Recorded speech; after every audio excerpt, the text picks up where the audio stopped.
I have got a story to tell. I'm gonna sing. All right. Greetings, everyone. Welcome to episode 2 of the Bingy Man story.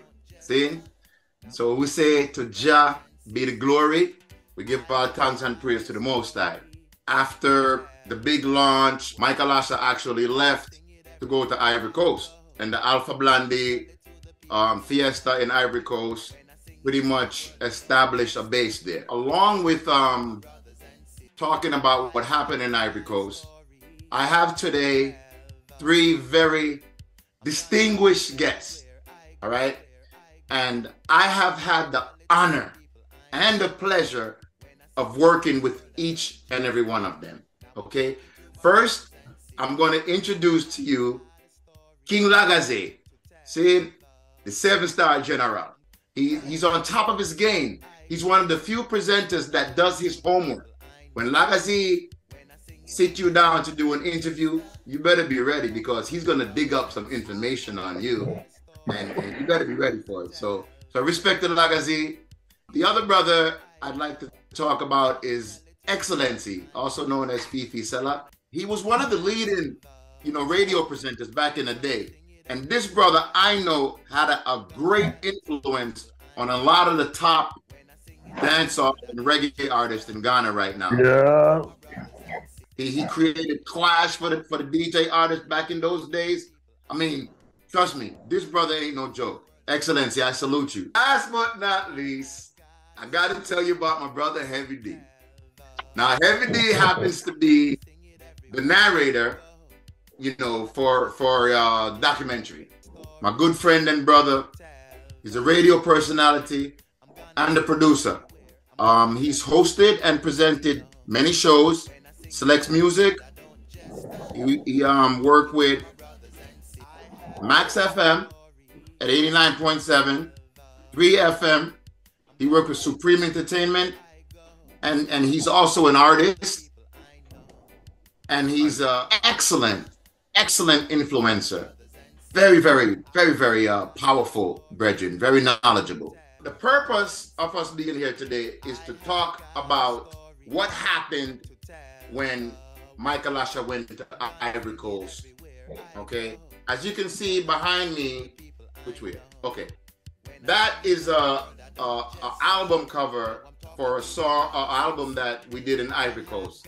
It was Mikal Asher featuring Vibration Kings. The album was called Armageddon. See, it was on the Showbiz record label. This is what we did in Ivory Coast. I took the Vibration Kings. For all those who don't know, I met Vibration Kings, I think in '98. I think it was at a Lucky Dube concert in Accra. I met them. They were called Vibration Boys.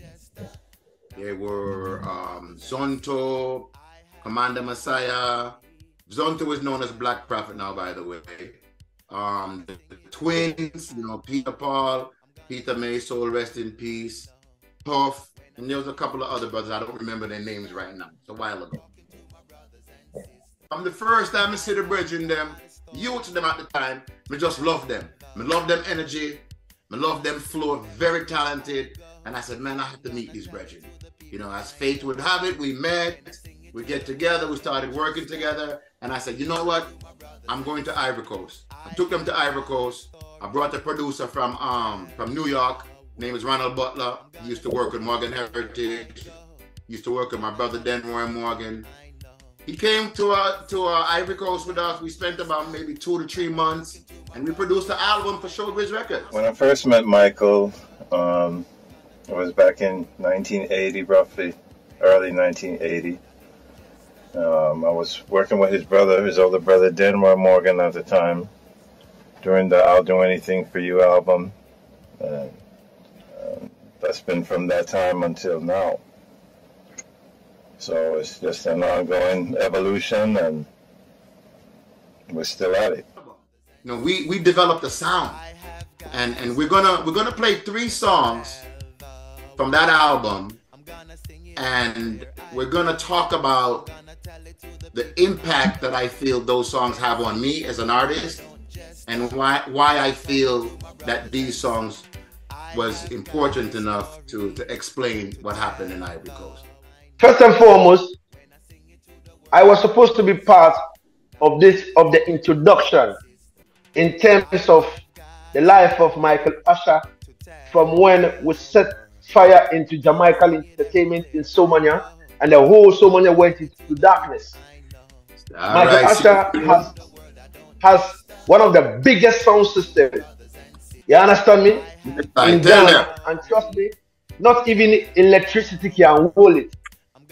We need to go and look for big generator to come, you know, fire the sound up, you know. So talking about Mikal Asher, I think he has done a lot for the Ghanaian reggae industry that we need to commend him. A lot of people don't know all these things, you understand me? But let's move forward. Now we're talking about his lifestyle in Ivory Coast, La Côte d'Ivoire. Now, talking about the song, Gangsta Life, what exactly were you insinuating in that particular song before we even play the song? Well, King Laga, you don't know the things that, you know, the being man insinuate. When we are talk, we are talk. Anything we talk is something where we walk. We not fantasize for nothing. If you listen to the lyrics, it's original. Listen to me.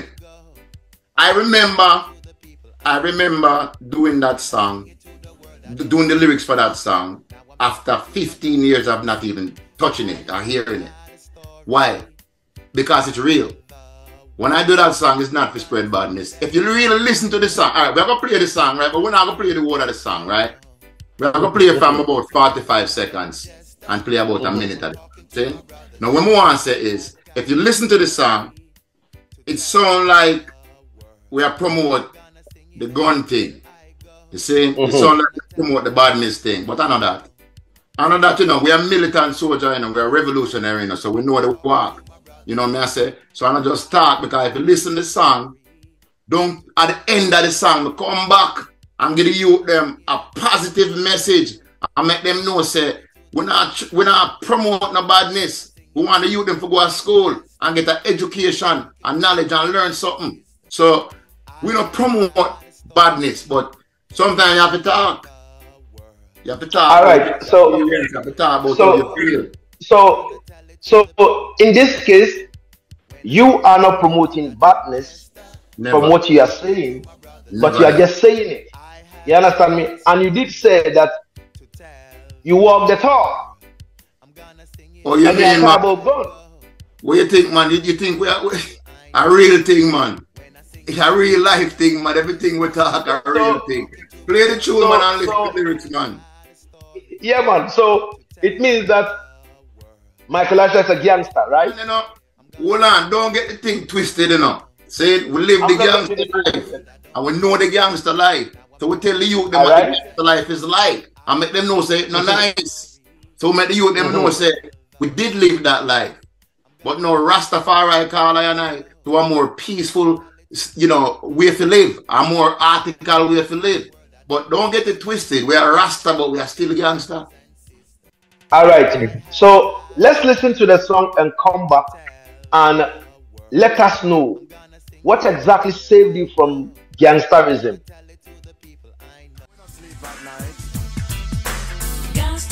Always there on street. I got to find something to eat. Watch me. Watch me. Youngster life. Youngster life. Tell the people them about the youngster life. Youngster life. Youngster life. Youngster life is not an easy life. Youngster life. Youngster life. Tell the people them about the youngster life. Youngster life. Youngster life. Youngster life is not an easy life. Mikal Asher on the gate, I tell them once again. When me touch down soldier man, me not beg no friend. Me know say enough of them are some hidden them. Turn on the heat, make me burn the whole of them. God in me heart and I love me a defend. Any guy come test, we not go back from them. We have the Uzi shotgun and gun and Mark 10. I don't want no guy make me brandish them. One thing I want them ya you have to know. Me born in a Jamaica and a New York me grow. Used to sleep with me big gun under me pillow. Anywhere that we go, gunshot will follow. God in me heart and me gun in me hand. Any guy come test, we not go back from no one. Me come here to fight this a revolution. Yeah man, I real talk man, I want you logger. You hear what me say? Me say me have me Uzi shotgun and gun and Mark 10. I don't want a boy make me brandish them. One thing I want them ya you have to know. Me body in a Jamaica and a New York me bro. I used to sleep with me big gun under me pillow. But that was time back and gone. We don't keep it on that pillow again. But we still have them. I wanted them logger. Alright, so it means that I know the Bingy man. So it means that you singing about something, it means you have kind of lived that kind of life. You realize that gangster life doesn't pay. What exactly saved you from gangster life? What you just, pay the song that we just listened. I tell you the truth, logger, I'm a mother, And the prayers of my mother and my father and the life for them live. Yes, because them never live, nothing other than a godly life. Yes, so when me meds pan them now, I realize that me can't really shame them. Because I don't shame them already, logger, because of the gangster life, why the item never see the Bingy man over here. That is what happened to the Bingy man, why the Bingy man missing for all these years. You understand what I say? To me, the thing we really see of me is knowing that the example, the life where Cleveland Morgan, my father, and Una Morgan, my mother, the life that they live and they teach us how to live was not a gangster life. So that really see of me, I make me forward now to more of a, not really a church vibes, because we really, I mean, it's a whole heap of thing about that, but every now and then I say, it's that energy of faith, of devotion that I and I see in a Rastafari. Not necessarily in the organizations of Rastafari, but the movement and the spirit and the energy of Rastafari. You know what I say? So it's really Rasta, save I and I, and the prayer of the elders, the ancestors, real talk. Yeah. This particular album, I think, in the early 2000s when the item went to Ivory Coast to go record it and all that. What exactly were some of the impediments that led to the fact that the album was not released from those days? Listen, Laga, let me tell you something. We as artists, saying we must be conscious of the messages them that we get and the messages where we put out. Because the album Armageddon that we did, it really was like prophecy. Check it, right? Right after we finish Bonfire Day at the Roman Catholic Church, it was the World Trade Center get licked down in New York. Within about 2 months after that, when the video finished, so that was a big Armageddon there. So when I'm